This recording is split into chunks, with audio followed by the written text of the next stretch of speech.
कहाँ तक याद भी कर रहा हूँ नहीं कर रहा हूँ, मैं पूछ नहीं रहा हूँ आजकल 2-3 दिन से, जिसका मतलब ये बिल्कुल ना समझे कि मैं पूछूंगा नहीं, मैं खड़ी बेइज्जती करूंगा किसी दिन। तो इसलिए जो है तैयार रहना है आप लोगों को। कुली बेगार कुली उतार सब याद है ना? सनोज मेरे को बताओ जरा, कुली बेगार कुली उतार और कुली ये प्रथा क्या थी, क्या नाम है इसका? कुली बर्दाश्त प्रथा। सनोज जल्दी, सनोज सिंह रावत।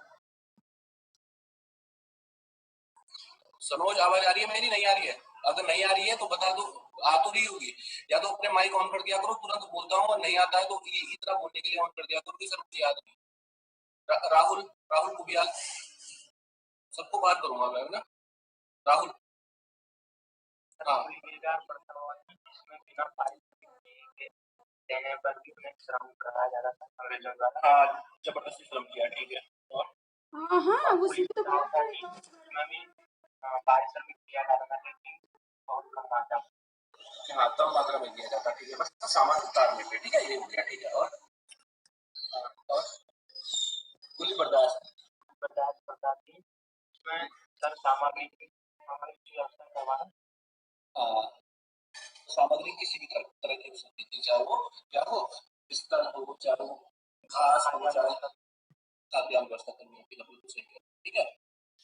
नेक्स्ट है आपका साइमन कमीशन। मैं ऑलरेडी बता चुका हूँ, साइमन कमीशन पढ़ लेना। मेरे ख्याल से यहाँ तक हम आ गए थे दांडी मार्च से। कल में एक चीज गलत हो गया था आप लोगों की, दांडी मार्च में महात्मा गांधी नहीं थे। दांडी मार्च जो था महात्मा गांधी, ये आंदोलन तो महात्मा गांधी ने ही शुरू किया था, क्योंकि सविनय अवज्ञा आंदोलन का पार्ट था, ठीक है। ये जो दांडी मार्च था, इस दांडी मार्च में जो 78 लोग थे जिन्होंने पैदल यात्रा की थी, उन पैदल यात्रियों में आपके महात्मा गांधी भी थे। लेकिन महात्मा गांधी के कहने पर मैंने कहा था कि पंडित जवाहर भी कौन थे? सरदार वल्लभ भाई पटेल थे। उन्होंने जो है इस आंदोलन की अगुवाई की थी, आगे आगे चले थे और लोगों को जो है दांडी मार्च के प्रति जो है इन्होंने क्या किया था, बताया था कि भाई वहां पे दांडी मार्च होना है और आप लोग इकट्ठे होते जाओ। इसके जो है लास्ट 2 साल पहले जो है आप लोग को पता है कि दांडी मार्च में जिन जिन लोगों ने पार्टिसिपेट किया था, उनको जो है क्या सम्मान देने के लिए दिल्ली में जो है एक यूनिट भी बनाई गई है, ठीक है। उसकी लिस्ट में शायद कल भेजी थी, लेकिन डिलीट मार दी। रीजन था डिलीट मारने का क्योंकि आप लोगों ने फिर जो 78 जो सत्याग्रही थे उनके नाम पढ़ने थे, फिर कंफ्यूज होते, इसलिए मैंने बाद में डिलीट मार, ठीक है। इस यहाँ तक हम हो गए थे। अब थोड़ा सा हम आते हैं बॉडी की तरफ, और बॉडी के क्षेत्र में अगर हम आते हैं वाली लास्ट लाइन जो थी कौन सी लास्ट वाली? अच्छा, एक्चुअली होता क्या है ना, देखो जो ये दांडी मार्च था ना, जो दांडी मार्च 12 मार्च से लेकर 6 अप्रैल तक शुरू हुआ। इस अप्रैल वाले दांडी मार्च में क्या होता है कि जो मेन रोल था गांधी जी का, वो क्या था? सविनय अवज्ञा, मतलब क्या करना था? अवहेलना करनी थी। जो नियम कानून बनाए थे अंग्रेजों के द्वारा, उनको नहीं मानना था। इसी क्रम में महात्मा गांधी जब 6 अप्रैल को जो है कहाँ पहुंचते हैं, आपके गुजरात पहुंचते हैं। तो गुजरात में वो जो है क्या करते हैं, समुद्र से जो है पानी निकाल के क्या करते हैं, नमक बनाते हैं, ठीक है। और इसी क्रम में फिर गिरफ्तारी होती है, राजनीतिक गिरफ्तारी। तो राजनीतिक गिरफ्तारियों के तहत महात्मा गांधी गिरफ्तार कर दिए जाते हैं और बहुत बड़े बड़े नेता सारे गिरफ्तार होते हैं। तो महात्मा गांधी यहाँ पे जो है क्या करते हैं, फिर सरोजिनी नायडू को आगे करते हैं। सरोजिनी नायडू को ये कहते हैं कि अब मेरी अब्सेंस में आपको क्या करना है कि धरासना जो प्लेस है गुजरात में, उस प्लेस पे धरना देना है।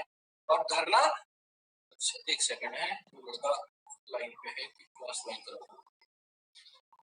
तो धरासना पे क्या करेंगे, ये धरासना पे जो है ये महात्मा गांधी इनको कहेंगे कि आपको क्या करना है, अब जो है धरासना पे जो है हड़ताल करनी है। उस हड़ताल के तहत जो है आपको क्या करना है, इस आंदोलन को आगे बढ़ाना है, ठीक है। इस आंदोलन को आगे बढ़ाना है। ये क्या हो गया, एक सेकंड, ये देखो इसको ज्वाइन कराने के चक्कर में स्क्रीन दिख रही है ना तुम लोगों को? चलो ठीक है। तो ये कह रही है स्लाइड, लास्ट लाइन ये कह रही है कि इसमें महात्मा गांधी जब गिरफ्तार हो गए, तो महात्मा गांधी की गिरफ्तारी के बाद महात्मा गांधी ने सरोजिनी नायडू को ये कहा था कि अपने साथ कुछ लोगों को लेके आपको क्या करना है, इस आंदोलन को आगे बढ़ाने के लिए क्या करना है, धरना देना है। आपको धरना देना है। जैसे आपने देखा होगा कि यहाँ पे सर्वे चौक के पास जो मैदान है आपका, जो भी हो मैदान, नाम भूल गया मैं, उस मैदान में क्या करते हैं, अक्सर लोग धरना देते हैं गवर्नमेंट के खिलाफ। ब्रिटिश, परेड ग्राउंड में ब्रिटिशर्स के खिलाफ क्या करते हैं, धरना। यहाँ पे ये क्या करते हैं, धरासना में धरना देते हैं। और यहाँ पे ज्योतिराम कांडपाल जो कि उत्तराखंड से रिलेटेड थे, उत्तराखंड के क्या थे, अध्यापक थे, इस ज्योतिराम कांडपाल ने इसमें सपोर्ट किया था। किसको? सरोजिनी नायडू। मतलब ये कहेंगे हम कि सरोजिनी नायडू के साथ अगर एकमात्र आदमी कोई उत्तराखंड का था धरना देने वाला, वो आपका ज्योतिराम कांडपाल। ये मतलब, ठीक है, समझ गई? चलो ठीक है। अब मैं आगे आ रहा हूँ, थोड़ा दुगड्डा की तरफ आते हैं, पौड़ी की तरफ। और दुगड्डा पौड़ी की अगर मैं बात करता हूँ तो दुगड्डा पौड़ी आपका बहुत फेमस है आपका जगह। मैं पूछूंगा यहाँ पे दो बच्चे मेरे पास, तीन बच्चे मेरे पास पौड़ी के हैं, ठीक है। एक शायद शिवानी है, रश्मि है, और एक शुभम है। शुभम आप बताओ दुगड्डा के बारे में क्या जानते हो? सर यहाँ पे ये क्या कहते हैं, ज्वालपा देवी का मंदिर है। हाँ ठीक है, पौड़ी पढ़ रखा है ना तुमने? हाँ। और तो सर दुगड्डा के बारे में, दुगड्डा बताओ, दुगड्डा किसने बसाया था? दुगड्डा कटोरे की आकृति का एक प्लेस था ना, कटोरे में आकृति का बोल जो होता है, बोल की आकृति का एक जो है आपका प्लेस है, ये किसने बसाया था इसको? माइक ऑफ कर दो अपना, माइक ऑफ कर दो। रश्मि? सर पंडित हरिराम मिश्र ने। नहीं, आपका भी आएगा क्या पवार जी, चौहान जी? वक्त अभी पौड़ी बच्चे के हैं। हाँ, धनीराम मिश्र ने बसाया था। और क्या जानते हो? सर जो ये दुगड्डा है, ये लंबुरघाट और सिलघाट, तो घाट है उनके बीच में स्थित है और कटोरी नुमा का है। और ये जब गुरुद्वारा नहीं बना था तब तक ये व्यापार का सबसे बड़ा केंद्र रहा था। लेकिन जब गुरुद्वारा बन गया और वो रेलवे लाइन से जुड़ गया तो उसके बाद इसका अस्तित्व खत्म हो गया। और यहाँ पे समय समय पर जब स्वतंत्रता की अगर हम बात करते हैं तो मतलब काफी लोग यहाँ पे आए और यहाँ के लोगों को बहुत सी चीजें बताई। अगर 1930 में भी चंद्रशेखर आजाद यहाँ आए और भवानी सिंह रावत से मिलकर उन्होंने यहाँ के जंगलों में जाकर यहाँ के जो बस तुम्हें बहुत आगे की कहानी बता दी, बहुत आगे की। ठीक है, बहुत बढ़िया बताओ। ज्वालपा देवी का मंदिर है, वो दुर्गा देवी का मंदिर है। नहीं, वो ज्वालपा देवी के आसपास के क्षेत्रों की बात कर रही हूँ। ज्वालपा देवी तो सतपुली से आगे है। नहीं, दुगड्डा में तो दुर्गा देवी का है। हमारा अभी मंदिर, हमारा मुद्दा था ही नहीं। मेरा मुद्दा केवल आपका क्या था? दुगड्डा था, ठीक है। बिल्कुल दुगड्डा लाना। देखो दुगड्डा के बारे में इसने जो जानती थी ये सब कुछ बता दिया, जो चीजें हम जानते हैं जल्दी वही बता दिया। देखो दुगड्डा की अगर मैं बात करता हूँ तो दुगड्डा पौड़ी जनपद का एक ऐसा प्लेस है जो ऐतिहासिक है। ऐतिहासिक क्यों है ये प्लेस? क्योंकि देखो पहले हम इसकी लोकेशन बात करें, ज्योग्राफी की बात करते हैं, तो दुगड्डा जो है दो गाड़ है वहाँ पे, छोटी छोटी दो नदियां हैं। एक का नाम लंगूर गाड़ है, एक का नाम सिलगाड़ है। लंगूर गाड़ और सिलगाड़ के मध्य स्थित आपका एक कटोरे नुमा आकृति का प्लेस है, ठीक है। क्या है? दुगड्डा कटोरे नुमा आकृति का एक प्लेस है पौड़ी के क्षेत्र में, ठीक है। और जो सिलगाड़ और लंगूर गाड़ के मध्य स्थित है। और ये दुगड्डा जो है प्राचीन समय से ही आपका क्या है, हमारे इतिहास का केंद्र रहा, एक ऐतिहासिक स्थल रहा है। रीजन क्या था? एक तो रीचेबल था ये, ठीक है, एक तो रीचेबल था। और इसी कारण जो है आपका स्वतंत्रता आंदोलन के दौरान लगातार यहाँ पे जो है आपकी मीटिंग्स होती रही। 1930 के बाद लगातार फेमस होता गया। और 1930 में जब ये फेमस हुआ तो उसके बाद यहाँ पे लगातार कई बड़े बड़े नेताओं का आना हुआ। पंडित जवाहरलाल नेहरू का नाम आपने सुना होगा, वो यहाँ पे आएगा। आपने धर्मवीर भारती का नाम सुना होगा, जो आपके क्या थे, हिंदी के एक बहुत महत्वपूर्ण कवि थे, वो राइटर थे, वो धर्मवीर भारती की स्थली रही है। बद्रीनाथ पांडे यहाँ पे आए। कई आपके जो है यहाँ पे लोग आए हैं, ठीक है, जिन्होंने जो है भारत की स्वतंत्रता में योगदान दिया है और समय समय पर लोगों को उन्होंने संबोधित किया था यहाँ पे। तो दुगड्डा आपका लंगूरगाड़ और सिलगाड़ के मध्य कटोरे नुमा आकृति का एक प्लेस था, जो प्राचीन समय में जो है आपका ये पौड़ी जनपद का एक केंद्र था, व्यापारिक केंद्र था। व्यापारिक केंद्र कैसा था कि देखो आपका अगर कोटद्वार की बात करते हैं तो कोटद्वार को जो है आपका रेलवे स्टेशन के तौर पे जब विकसित किया गया तो उसके बाद कोटद्वार का जो है आपका उत्पत्ति होती है। उत्पत्ति पहले से थी, लेकिन जो है एक बड़े केंद्र के रूप में आपका कोटद्वार को कोई नहीं जानता था। उस टाइम फेमस था तो दुगड्डा फेमस था। और ये दुगड्डा जो बसाया था, ये दुगड्डा बसाया था आपका पंडित धनीराम मिश्र ने। पंडित धनीराम मिश्र आपका ये दुगड्डा के रहने वाले थे और इन्होंने अपनी जमीन दी यहाँ पे, ठीक है। और इस कटोरे नुमा आकृति को बसाया और यहीं पे इनका एक होटल हुआ करता था जिसका नाम था राष्ट्रीय होटल, ठीक है। तो ये जो दुगड्डा था मैंने पहले ही बता दिया कि किसमें, लंगूरगाड़ और सिलगाड़ के मध्य स्थित है, कटोरे नुमा आकृति का है। पंडित धनीराम मिश्र ने ये बसाया है आपका ये प्लेस। और ये शुरू से ही, प्रारंभिक काल से ही उत्तराखंड की इतिहास की राजनीति का केंद्र रहा, ठीक है। प्रारंभ में मैंने बता दिया कि ये दुगड्डा जो है क्या था, एक व्यापारिक हब हुआ करता था। कहाँ का? पौड़ी जनपद का। क्यों? क्योंकि कोटद्वार में रेलवे स्टेशन नहीं था, लेकिन जैसे ही कोटद्वार में रेलवे स्टेशन आया, ट्रेनें चलने लगी, तो दुगड्डा के जो बड़े बड़े अधिकारी थे, लोग थे, व्यापारी थे, ये सारे काम ऊपर गए, कोटद्वार में ऊपर गए और दुगड्डा का अस्तित्व खत्म होता चला गया, ठीक है। लेकिन फिर भी अगर हम बात करते हैं दुगड्डा की, तो दुगड्डा में ध्यान रखना ब्रिटिश काल या ब्रिटिश गढ़वाल का जो पहला राजनीतिक सम्मेलन हुआ था वो पौड़ी के दुगड्डा में हुआ था, ठीक है, ये 1930 में हुआ था और 1930 में जो ये सम्मेलन हुआ था, इस सम्मेलन में जो भी आंदोलन होंगे आगे, उन आंदोलनों की रूपरेखा, मतलब उनके लिए जो है उन्होंने क्या कर दिया, एक जो है वो बना दिया, एक रूल और रेगुलेशन बना दिया कि आगे से हमें किस तरह से जो है क्या करना है, आंदोलनों को गति प्रदान करनी है। तो यहाँ पे जो आंदोलनों की रूपरेखा तैयार की, क्या क्या आंदोलन होने हैं, कब कब आंदोलन होने हैं, कब कब कौन सी घटनाएं होनी है, उसकी सारी रूपरेखा इसी पंडित धनीराम मिश्र के द्वारा रखी गई थी। ठीक है, अब यहाँ पे यहीं पे इनका एक होटल हुआ करता था जिसका नाम था आपका राष्ट्रीय होटल, और इसी राष्ट्रीय होटल में क्या होती थी, अक्सर ये आपकी बैठकें होती थी, और इन बैठकों के होने के बाद ये राष्ट्रीय होटल जो है आपका राष्ट्रीय महत्व का एक स्थल बन गया। बताया जाता है, किताबों में लिखा है कि इस होटल को आज भी जो है राष्ट्रीय धरोहर के रूप में संरक्षित किया जा रहा है। तो ये थी आपकी क्वेश्चन। डायरेक्ट क्वेश्चन यहाँ से क्या पूछता है कि जो दुगड्डा है, दुगड्डा किसके द्वारा बसाया गया था, पंडित धनीराम मिश्र के द्वारा बसाया गया था। दूसरा, ब्रिटिश गढ़वाल का पहला राजनीतिक सम्मेलन कहाँ हुआ था और कब हुआ था। देखो ये मैंने हाईलाइट करा हुआ है, तो रीजन यही है इसका कि इसको हाईलाइट करने के पीछे क्वेश्चन पूछा गया है एग्जाम। ठीक है, तो पहला क्वेश्चन तो आपका यही बनता है यहाँ पे से बेसिक। अब आते हैं एक और महत्वपूर्ण घटना पे जिसका नाम है पेशावर कांड। देखो पेशावर कांड की जो घटना है, पेशावर है आपका पाकिस्तान में, एबटाबाद का नाम सुना होगा आपने, सुना है एबटाबाद पाकिस्तान। ठीक है, वही एबटाबाद जहां पे आपका जो है ये उसको मारा गया था, क्या क्या नाम था भाई अरविंद उसका, ये उसामा बिन लादेन, बिल्कुल सही करो, उसामा बिन लादेन को, हाँ एबटाबाद में उसामा बिन लादेन को मारा गया था। ठीक है, उसी एबटाबाद के पास आपका ये पेशावर स्थित है। अब सुनो इसके बारे में।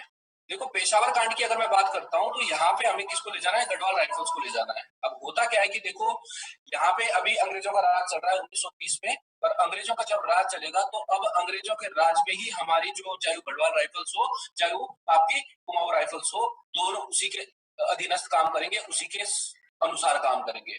और इसी के तहत आपका पेशावर में जो है आपका गढ़वाल इन्फेंट्री ले जाई गई, और ये गढ़वाल इन्फेंट्री अगर बात की जाए, शायद पे बिस्किट भी नहीं है यहाँ पे है, हाँ। तो हुआ क्या कि पेशावर में जो है आपका क्या हो रहा था, जो आपके अफगानी सैनिक थे, वो अफगानी सैनिक लगातार ब्रिटिशर्स के खिलाफ क्या कर रहे थे, आपके आंदोलन कर रहे थे अफगानिस्तान के। ठीक है, अफगानिस्तान के जो सैनिक थे वो लगातार क्या कर रहे थे, इसके विरोध में थे, ब्रिटिशर्स के विरोध में थे, और पेशावर पाकिस्तान में जो है क्या कर रहे थे, आपका ब्रिटिशर्स पे लगातार हमले कर रहे थे। अब इसकी वजह से क्या हुआ कि जो गढ़वाल राइफल्स थी, उस गढ़वाल राइफल्स की 2/18 जो यूनिट थी, यानी द्वितीय गढ़वाल राइफल्स की जो 18वीं इन्फेंट्री थी, उसको भेज दिया गया आपका कहां पे, पेशावर, कि आप जो है क्या करो, इन लाल कुर्ती आंदोलन के लोग जो थे, या लाल कुर्ती भी बताऊंगा मैं, ठीक है, ये जो लोग थे, ये अफगानी लोग जो थे, इनको आपको रोकना है, जो ये क्या कर रहे हैं, विद्रोह कर रहे हैं, इनको आपको रोकना है। अब होता क्या है कि यहाँ पे आपका एक हवलदार होता है जो वीर चंद्र सिंह गढ़वाली था। ठीक है, वीर चंद्र सिंह भंडारी गढ़वाली, ठीक है, ये गढ़वाली था, और ये यहाँ पे हवलदार था, और ये इस सेना का नेतृत्व कर रहा था। ठीक है, तो इसी बीच में क्या होता है कि जो ये सैनिक थे, जिनको हम लाल कुर्ती भी कह रहे हैं, लाल कुर्ती आपका एक्चुअली आर्मी इसलिए हम कह रहे हैं कि क्योंकि आपका एक व्यक्ति है जिसका नाम है खान अब्दुल गफ्फार खान। ठीक है, वो खान अब्दुल गफ्फार खान जो था आपका क्या था, एक अफगानी व्यक्ति था, और वो जो है लगातार भारत के फेवर में काम कर रहा था, और भारत के फेवर में काम करते हुए उसने एक आपकी आर्मी बनाई थी जिसका नाम था लाल कुर्ती आर्मी, या लाल कुर्ती आंदोलन कहते हैं इसको हम। बाद में इसने इसी लाल कुर्ती आर्मी से एक आंदोलन निकला जिसको कहते हैं लाल कुर्ती आंदोलन। इसका उद्देश्य क्या था, आपका ब्रिटिश हुकूमत को क्या करना, रोकने का काम करना, उसका क्या करना, दमन करना, और उसको कहीं ना कहीं आगे न बढ़ने देना। ये जो आपका खान अब्दुल गफ्फार खान थे, इसको जो है आप सभी लोगों को पता है सीमांत गांधी के नाम से भी जाना जाता है। ठीक है, महात्मा गांधी से रिलेटेड व्यक्ति था। ठीक है, तो सीमांत गांधी के नाम से भी जाना जाता है। ठीक, तो इसी व्यक्ति के द्वारा जो है आपका लाल कुर्ती आर्मी चलाई गई थी, और ये अफगान जो सैनिक थे, मैंने बता दिया ब्रिटिशर्स का विरोध कर रहे हैं। इसी क्रम में क्या होगा, जो गढ़वाल राइफल्स की व्यक्ति होती है वीर चंद्र सिंह गढ़वाली, इसकी जो यूनिट थी आपकी पेशावर में, ये पेशावर में की जो यूनिट है, ये जो है अफगानिस्तान के सैनिकों के विरुद्ध भेजी जा रही है, और इस यूनिट को एक आदेश दिया जाएगा रिकेट के द्वारा। रिकेट कौन था, आपका ब्रिटिश कमांडर हुआ करता था। उस रिकेट के द्वारा जो है क्या किया गया, यहाँ इस आर्मी को जो है बोला गया कि आपको क्या करना है, इन सैनिकों को मार गिराना है, इन पे गोली चलानी है, इस पे अफगानिस्तान के सैनिकों। अब समस्या क्या थी कि अफगानिस्तान के सैनिक वो सैनिक थे जो भारत को सपोर्ट कर रहे थे, ब्रिटिशर्स को सपोर्ट नहीं करते थे। दूसरी तरफ आपका वीर चंद्र सिंह गढ़वाली जैसा व्यक्ति आपका एक ऐसा व्यक्ति था जो अपनी सेना के प्रति समर्पित था, और उसका एक सेना में भर्ती होने का एक ही रीजन था कि भारत माता की क्या करना, आपकी रक्षा करना, ठीक है, देश की रक्षा करना। तो यहाँ पे जैसे ही रेकेट के द्वारा जो है इनको गोली चलाने का आदेश दिया जाता है, तो भाई साहब उठ खड़े होते हैं, अपनी बंदूकें नीचे रखते हुए बोलते हैं कि हम सेना में भारत माता की रक्षा के लिए क्या हुए, खड़े हुए हैं, न कि किसके लिए, आपका अपने अफगानी भाइयों पर गोली चलाने के लिए। ये वर्ड थे उसके किसके, वीर चंद्र सिंह भंडारी के। वीर चंद्र सिंह भंडारी के कहने पर बाकी के जो आपके आर्मी के लोग थे, सैनिक थे यहाँ पे गढ़वाल राइफल्स के, उन्होंने भी अपने हथियार छोड़ दिए। तो यहाँ पे जो है किरकिरी हो गई किसकी, आपकी पेशावर कांड में, किसकी, आपकी ब्रिगेड की और ब्रिटिश गवर्नमेंट की। और इसी वजह से इस कांड को जो है पेशावर कांड का नाम दिया गया। क्यों? क्योंकि पेशावर में हुआ था पाकिस्तान में, इसी लिए पेशावर कांड का नाम दिया गया। अब यहाँ से एक बंदा बहुत फेमस होकर निकल के आ गया जिसका नाम था आपका क्या, वीर चंद्र सिंह गढ़वाली। ये वीर चंद्र सिंह गढ़वाली जो है आपका इतना फेमस हो गया कि ये जो गढ़वाली की उपाधि थी, ये गढ़वाली की उपाधि जो है आपका किसने दी थी, इसको महात्मा गांधी ने दी थी, केवल इसी वजह से दी थी। ठीक है, तो ये क्वेश्चन पूछा गया है आपका, आप जवाब। ठीक है, तो ये जो क्वेश्चन पूछा गया है आपका एग्जाम में, पेशावर कांड की डेट पूछी जाती है एग्जाम में कि पेशावर कांड कितनी तारीख को हुआ था। पहला, पेशावर कांड में आपका कौन सा व्यक्ति था जिसने जो है आपका अंग्रेजों के विरुद्ध बगावत कर दी थी, कौन था, हवलदार, ये मैंने नाम गलत लिखा है ना, ठीक है, वीर चंद्र सिंह भंडारी था, ये ध्यान रखना है। दूसरा क्वेश्चन पूछा जाता है। तीसरा, गढ़वाल राइफल्स की कौन सी इन्फेंट्री थी जिसने जो है आपका गोली चलाने से मना कर दिया था, ये क्वेश्चन भी पूछा गया है। ठीक है, अब वीर चंद्र सिंह मैंने भंडारी लिखा है यहाँ पे, इसका भी ध्यान रखना है आपको। क्यों? क्योंकि कई लोगों का कहना है कि ये वीर चंद्र सिंह भंडारी नहीं थे, इनका नाम वीर चंद्र सिंह क्या था, नेगी था। ये नेगी गलत है, मैं पहले बता रहा हूँ, और एग्जाम में नेगी भी ऑप्शन में आता है, कई किताबों में नेगी लिखा हुआ है, इसको नेगी बिल्कुल गलत है। ठीक है, तो इसका नाम क्या था, वीर चंद्र सिंह भंडारी था। गढ़वाली की उपाधि से सम्मानित किया था इसको किसने, महात्मा गांधी ने। और बाद में क्या होता है, जब ये कांड हो जाता है तो उसके बाद जितने भी ये सैनिक थे सबको क्या कर दिया जाता है, बंदी बना दिया जाता है, सबको गिरफ्तार कर दिया जाता है, और उसके बाद जो है इनको सजा देने का प्रावधान दिया जाता है। बताया जाता है कि इनकी जो है निश्चित था कि इनको फांसी होती, लेकिन आपने एक व्यक्ति का नाम सुना होगा जिसका नाम है बैरिस्टर मुकुंदी लाल। ठीक है, वही बैरिस्टर मुकुंदी लाल जो लगातार आपका क्या है, क्रांतिकारी गतिविधियों में संलिप्त है। ये बैरिस्टर मुकुंदी लाल क्या करने वाला है, अब इसका केस लड़ने वाला है। ये एक क्या था, लॉयर था, और इस लॉयर ने जो है आपका क्या किया, केस लड़ा किसका, पेशावर कांड का। और पेशावर कांड के इस व्यक्ति को जो है सजा दिलाने से जो है क्या किया, इसने जो इसकी सजा का पूरा दी। यानी कहीं न कहीं जिस बंदी को जो है क्या होने वाली थी, उम्र उसकी फांसी की सजा होने वाली थी, उसकी फांसी की सजा को किसी तरह से कन्वर्ट करवा के इन्होंने क्या कर दिया, उम्र कैद की सजा में कन्वर्ट करवा दिया। तो यहाँ से जो है आपका क्या होता है, इस चंद्र सिंह भंडारी को उम्र कैद की सजा दे दी जाती है। आपने उसका नाम सुना होगा मुंशी प्रेमचंद का। मुंशी प्रेमचंद की एक वो थी पत्रिका जिसका नाम था हंस। तो हंस पत्रिका में भी इस घटना का जिक्र किया गया है, ये भी ध्यान रखना। ठीक है, कौन था, मुंशी प्रेमचंद। मुंशी प्रेमचंद की एक आपकी क्या है, एक पत्रिका है, उस पत्रिका में इसका जो है क्या किया गया है, आपका इसका भी जिक्र किया गया है, ये आपको ध्यान रखना है, इस घटना का जिक्र किया गया है, ये ध्यान रखना है। अब मेरे को ये बताओ कि इस स्लाइड से कोई दिक्कत है आपको, इस स्लाइड से कोई प्रॉब्लम है तो बताओ, अगर कोई भी डाउट है तो पूछ सकते। सर ये इस सम्मेलन ये जो अरे यार, अपना माइक ऑफ करके कुछ समझ में नहीं आ रहा। हाँ, अब बताओ। ये 2 घंटा में जो सम्मेलन हुआ था, इसके अध्यक्ष कौन थे? अध्यक्षता यार इसकी क्लियर नहीं होती कहीं किताबों में ना, इसकी अध्यक्षता कौन होती है, लेकिन आंदोलन की जो रूपरेखा थी वो पंडित हरिराम मिश्र के द्वारा लिखी गई थी, ये क्लियर है किताब। ठीक है, ये क्लियर नहीं होता है कि इसकी अध्यक्षता किसने की थी, क्योंकि यहाँ पे सम्मेलन एक बार, ये जो सम्मेलन होता है, इस सम्मेलन के बाद जो है लगातार छोटे छोटे सम्मेलन होते हैं, बहुत बड़ा सम्मेलन नहीं था, लेकिन इसी परिप्रेक्ष्य में है कि यहाँ पे जो है पहला राजनीतिक सम्मेलन होता है। किताबों में ये कहीं मेंशन नहीं है कि कौन था, मे भी हो सकता है धनीराम मिश्र की राव उसका जो आपका करता धरता हो। क्यों? क्योंकि प्लेस बहुत बड़ा नाम हुआ करता था, होटल भी उसी का हुआ करता था। तो आंदोलन की अगर रूपरेखा धनीराम मिश्र कर रहा है तो मे भी धनीराम मिश्र भी हो सकता है। इसके बारे में ज्यादा किताबों में कहीं ज्यादा क्या मिल ही नहीं रहा है, जो मिला है वो यही मिला है। ठीक है, और पेशावर कांड की अगर एक बात और करते हैं तो पेशावर कांड हुआ था 23 अप्रैल 1930 को।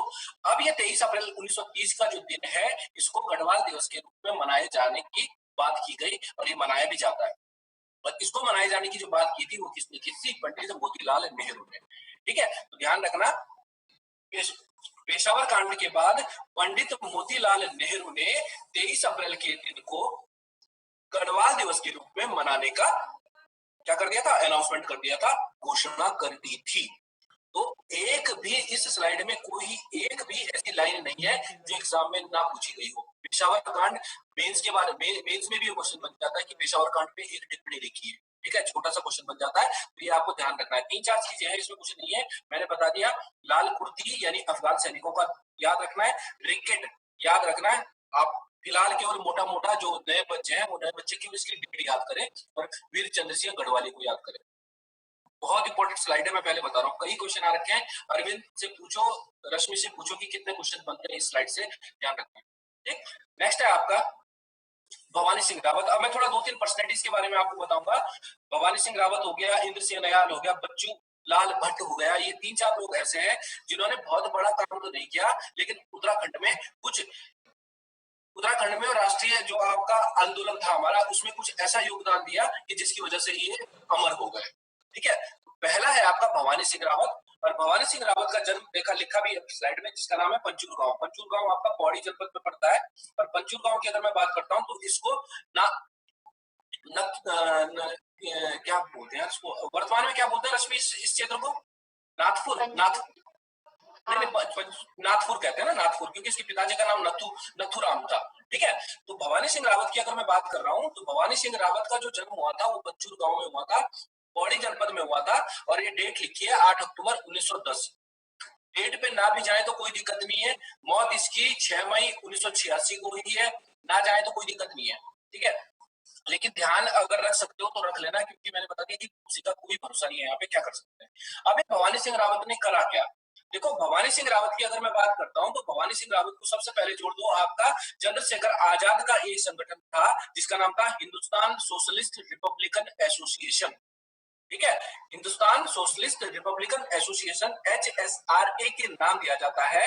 उस HSRA का सदस्य हुआ करता था आपका ये भवानी सिंह रावत, और चंद्रशेखर आजाद से इसकी बहुत अच्छी दोस्ती थी। अब थोड़ा सा एक वर्ड यहाँ पे आया, Hindustan socialist Republican association HSRA। ये HSRA था क्या? देखो, ये HSRA जो यूनिट थी, इस यूनिट के बारे में अगर मैं बात करता हूँ तो इसको स्थापित किया गया था 1924 में, 1924 में कानपुर। ठीक है, और इस जो ये संगठन था HSRA, इस संगठन को 1924 में जब कानपुर में स्थापित किया गया था तो इसका मेन उद्देश्य था क्रांतिकारी घटनाओं को अंजाम देना। क्रांतिकारी घटनाओं को कैसे अंजाम देना? हिंसा के माध्यम से अंजाम देना, यानी कहीं पे बम फेंक देना, ठीक है, कहीं पे अंग्रेजों को मार देना, लूटपाट कर देना। तो ये था इसका मेन लक्ष्य HSRA का। ठीक है, ताकि अंग्रेज डर जाए और बम और बंदूकों से जो है हमें स्वतंत्रता मिल जाए। ठीक है, तो ये HSRA आपका कहां पे स्थापित हुआ? कानपुर में स्थापित हुआ था, 1924 में स्थापित हुआ था। दोबारा बता रहा हूँ, और कई लोग सम्मिलित थे इसमें। आपने सचिंद्र नाथ सान्याल का नाम सुना होगा। देखो नीचे नेक्स्ट जो आपकी पब्लिक आ रही है, 2 लाइनें लिखी है, देखो HSRA लिखा है और HRA लिखा है। फर्क ये ध्यान रखना है आपको कि HSRA और HRA आपकी दोनों ही एक यूनिट थी, बस बाद में उसमें क्या लग जाता है? S लग जाता है, सोशलिस्ट लग जाता है, अदरवाइज कोई फर्क नहीं है। ठीक है, तो हिंदुस्तान रिपब्लिकन एसोसिएशन कह लो या HSRA कह लो, यूनिट एक ही है, केवल नाम में फर्क आएगा, केवल नाम तब्दील किया जाएगा 1928 में, बाकी कोई चेंजेस नहीं आने के। ठीक है, तो ये यूनिट जो स्थापित हुई थी 1924 में कानपुर में स्थापित हुई थी, और नाम लिखे हैं देखो, राम प्रसाद बिस्मिल, सचिंद्र सान्याल, योगेश चंद्र चटर्जी और चंद्रशेखर आजाद। यहाँ पे ये जो लोग थे ये सारे क्रांतिकारी लोग थे, यानी बम और बंदूक की राजनीति वाले लोग थे। इन लोगों ने स्थापित किया था इसको। और अब देखो दूसरी जो लाइन लिखी है, HSRA नाम हुआ इसका, और HSRA में यानी सोशलिस्ट इसमें नाम लग गया। इसकी स्थापना हो गई आपकी 1928 में दिल्ली में। यूनिट वही है, मैं दोबारा बता रहा हूँ। ठीक है, यूनिट वही है, केवल सोशलिस्ट नाम लग रहा है, बस फर्क क्या है, एक का कानपुर में हुआ और दूसरे का जो है नाम जो चेंज हुआ वो कहाँ हुआ? दिल्ली में हुआ, बाकी कोई फर्क नहीं है। नाम बिल्कुल सेम ही आ रहे हैं लगभग। देखो, चंद्रशेखर आजाद भगत सिंह जुड़ जाते हैं, सुखदेव थापर जुड़ जाते हैं, रामप्रसाद बिस्मिल ऑलरेडी ऊपर से है, सचिन दास सान्याल तो आपका वैसे ही फेमस था। तो ये आपके दो यूनिट है, इन दोनों यूनिटों के बारे में एग्जाम में पूछा जाता है कि एचआरए कब स्थापित हुआ था। अगर केवल एचआरए पूछेगा, ठीक है, तब तो आपका 1924 कानपुर आएगा, लेकिन एचएसआरए अगर पूछ लेता है ये या पुनर्गठन कब हुआ एचआरए का, तब वो क्या होगा 1928 होगा, और वो दिल्ली का कौन सा मैदान होगा, फिरोज शाह कोटला मैदान होगा। कौन सा? फिरोज शाह कोटला मैदान होगा। और फिरोज शाह कोटला मैदान का नाम वर्तमान में क्या कर दिया गया है भाई, कौन बताएगा? अटल बिहारी। बहुत बढ़िया, अटल बिहारी वाजपेयी। और बताओ अरविंद। तो यार तुम लोगों को करंट नहीं पढ़ रहे हो तुम। शर्मा जी आपको पता है? सुरेश शर्मा जी नहीं है, शर्मा जी है ही नहीं क्या? आदिति बता चुका हूँ आप लोगों को।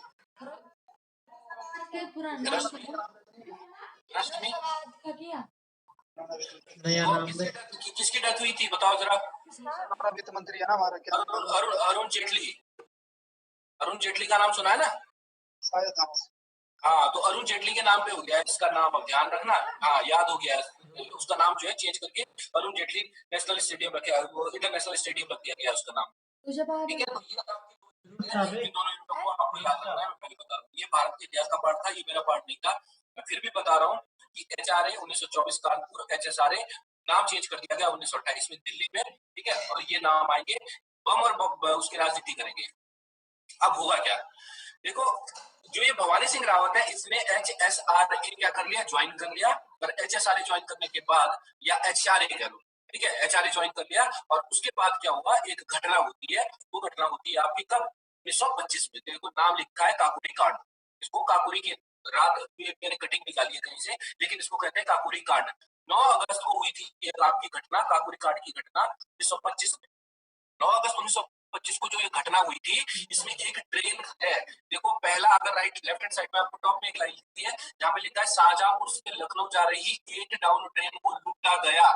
ठीक है, और खजाना था इसमें, वो खजाना पूरा लूटा गया। ये क्वेश्चन पूछा गया है कि काकोरी कांड में जो ट्रेन लूटी गई थी उसका नाम क्या था। 8 डाउन ट्रेन लूटी गई थी एचआरए के द्वारा, हिंदुस्तान रिपब्लिकन एसोसिएशन के द्वारा। ठीक है, और लूट के बाद जो है आपका, देखो किन किन लोगों की बात कर रहे हैं, रामप्रसाद बिस्मिल, अशफाक उल्ला खान, राजेंद्र लहरी, चंद्रशेखर आजाद, सचिंद्र सान्याल, बहुत सारे लोग थे इसमें। बताया जाता है कि इसमें भवानी सिंह रावत भी थे। ठीक है, भवानी सिंह रावत ने भी इसमें पार्टिसिपेट किया था। और उसके बाद जो है आपके कई लोग इसमें पकड़े गए थे, जैसे आपको फांसी दिख रही होगी, फांसी में रामप्रसाद ये बिस्मिल हो गए, ठाकुर रोशन लाल हो गए, राजेंद्र लहरी हो गए, और अशफाक उल्ला खान जो पकड़े गए उनको फांसी की सजा दे दी गई। सचिंद्र सान्याल आपका जो था उसको जो है काला पानी की सजा दे दी गई, अंडमान निकोबार भेज दिया गया। तो ये वो लोग थे जो यहाँ पे काकुरी कांड को अंजाम देते हैं। काकुरी कांड में जो फंस गए लोग, जो आपके पकड़े गए, उनको फांसी दे दी गई, लेकिन जो लोग बच गए वो छिप गए और वो भागते रहे इधर उधर। इसी क्रम में आपका देखा जाए तो काकुरी कांड जो पहली घटना थी किसकी, एचआरए की, उस घटना के बाद अब अंग्रेजों के द्वारा जो है लगातार इनको ढूंढा गया। तो 4 साल के बाद काकुरी कांड तभी फेमस था। ठीक है, 4 साल के बाद इस यूनिट का नाम बदल के रख दिया गया हिंदुस्तान सोशलिस्ट रिपब्लिकन एसोसिएशन।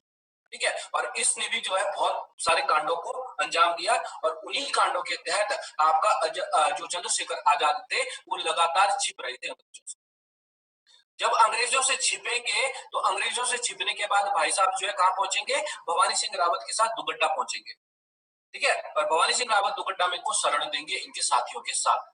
तो भवानी सिंह रावत जो ज्यादा फेमस है वो इसी वजह से फेमस है कि इन्होंने आपका चंद्रशेखर आजाद को क्या किया था, उत्तराखंड के क्षेत्र में, उत्तराखंड के पौड़ी क्षेत्र में, उत्तराखंड के पौड़ी के किस क्षेत्र में, जो आपका दुगड्डा का क्षेत्र था, उस दुगड्डा के क्षेत्र में शरण दी थी अंग्रेजों से बचाने के लिए उनके साथियों के साथ। अब यहाँ पे जब शरण देंगे तो यहाँ पे चंद्रशेखर आजाद अपने साथियों के साथ कई टाइम रहेंगे, और फिर यहाँ के लोकल जो लोग थे उन लोकल लोगों को पिस्टल चलाने की, रिवॉल्वर चलाने की ट्रेनिंग देंगे। ठीक है, तो रिवॉल्वर चलाने की ट्रेनिंग दी थी कहाँ, नोडी के जंगलों में। ये आपका कोटद्वार के, ये दुगड्डा के पास ही आपका कोई जंगल पड़ता है नोडी का, उस नोडी के जंगल में क्या करते हैं, वहां पे जो है गोली चलाने का वो किया था। एक पेड़ पे अपना निशाना दिखाते हुए एक पेड़ पे छेद कर दिया था इन्होंने। तो ये चीज आपको ध्यान रखनी है। ठीक है, तो ये क्वेश्चन पूछा जाता है आपका। तो काकोरी कांड का जो नायक था उस काकोरी कांड के नायक को शरण ली थी इसने अपने क्षेत्र में, और लौड़ी के जंगलों में पिस्टल चलाने की ट्रेनिंग दी थी चंद्रशेखर आजाद ने यहाँ के लोगों को। दूसरी बात, आपका एक घटना ये लिखी है, देखो 23 दिसंबर, इसी की बात कर रहा हूं मैं, ठीक है। ये जो आपका चंद्रशेखर आजाद था और ये जो आपका भवानी सिंह रावत था, ये आपका कहाँ इन्वॉल्व था? 23 दिसंबर 1929 को, ठीक है, जो आपका लॉर्ड इरविन, यहाँ पे इरविन का नाम मिट गया है, लॉर्ड इरविन था आपका वायसराय। उस लॉर्ड इरविन पर जो है बम फेंकने की जो है एक प्रोग्राम बनाई थी लोगों ने, लेकिन सक्सेसफुल नहीं हो पाई, ठीक है। वो बच निकला जैसे तैसे, तो उनका भी इन पे आरोप लगा हुआ था। छोटी छोटी घटनाएं हैं। अब यहाँ पे डायरेक्ट जिसमें भवानी सिंह रावत जुड़ा हुआ है वो घटना आपको याद रखनी है। वो घटना है 6 जुलाई 1930 की, ठीक है। भवानी सिंह रावत को अगर याद किया जाता है किसी तौर पे, तो वो घटना है आपकी गडोदिया स्टोर डकैती। ये गडोदिया आपका दिल्ली में स्थित आपका एक स्टोर था, और इस स्टोर पे जो है इन्होंने क्या किया था, डकैती डाली थी, ठीक है। और डकैती डालने के बाद जो भी इनको पैसे प्राप्त हुए थे, वो पैसे इन्होंने किसको दे दिए थे? HSRA संगठन को दे दिए थे।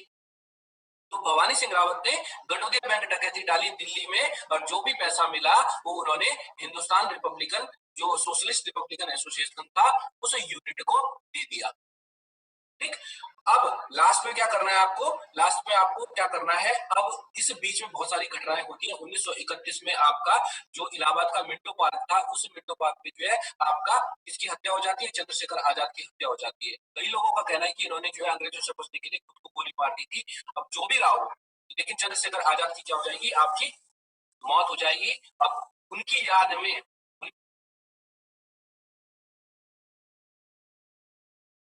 क्यों? क्योंकि इन्होंने जो है दिल्ली में आपकी एक डकैती की, जिसको कहते हैं गडोदिया बैंक डकैती। इस गडोदिया बैंक डकैती में इन्होंने क्या लिया था? हिस्सा लिया था। और यहाँ से जितने भी पैसे मिले, कई लोगों को कहना है कि 12,000 मिले, कई लोगों को कहना है कि 15,000 मिले। माइक ऑफ कर दो, किसी बच्चे का माइक ऑन है? सुरेश शर्मा जी, शर्मा जी आपको माइक ऑन। हाँ, तो यहाँ पे क्या हुआ? गडोदिया बैंक डकैती हुई, और गडोदिया बैंक डकैती में जो भी 12,000 15,000 मिले, वो इन्होंने किसको दे दिए? HSRA संगठन को दे दिए, ठीक है। और यहीं से आपका ये बहुत फेमस हो गए। बाकी आपको बता दिया मैंने कि इसने जो है चंद्रशेखर आजाद को शरण दी, ये भी आपको ध्यान रखना है। ये भवानी सिंह रावत वो व्यक्ति है जो आपका किससे, आपका चंद्रशेखर आजाद से बहुत प्रेम करता था, ठीक है। यही कारण है कि इसने जो है बाद में आपका दुगड्डा में एक मेले का प्रारंभ किया, जिसका नाम है शहीद मेला। 27 फरवरी को मनाया जाता है। 27 फरवरी को क्यों मनाया जाता है?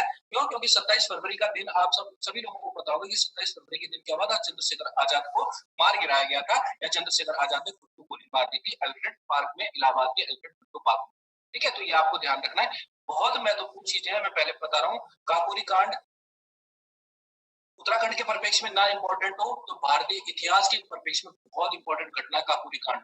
कौन सी ट्रेन थी? 8 टाउन ट्रेन थी, मैं पहले बता रहा हूँ, ठीक है। कब आपकी ये घटना हुई थी? आपकी अगस्त में हुई थी आपको, ठीक है, 1925 में हुई थी, 9 अगस्त 1925 को। और इसमें जो है आपका ये ट्रेन लूटी गई थी, और कई बार एग्जाम में क्वेश्चन पूछा गया। बाकी देखो, ये HRA और HSRA ये दोनों यूनिट है, कई बार एग्जाम में पूछी गई है, दोनों एक साथ भी पूछी गई, ठीक है। HRA लिख दिया, सामने डेट लिख दी, HSRA लिख दिया, सामने डेट लिख दी, HRA लिख दिया, सामने कानपुर लिख दिया, HSRA लिख दिया, सामने दिल्ली लिख दिया। तो मैच द फॉलोइंग में भी आता है ये क्वेश्चन, तो इसको बिल्कुल मत भूलना, मैं पहले बता रहा हूँ। अगर रश्मि यहाँ से कोई डाउट है, किसी भी बच्चे को इस भवानी सिंह रावत की स्लाइड से अगर डाउट है तो वो पूछ सकता है। आगे चलो।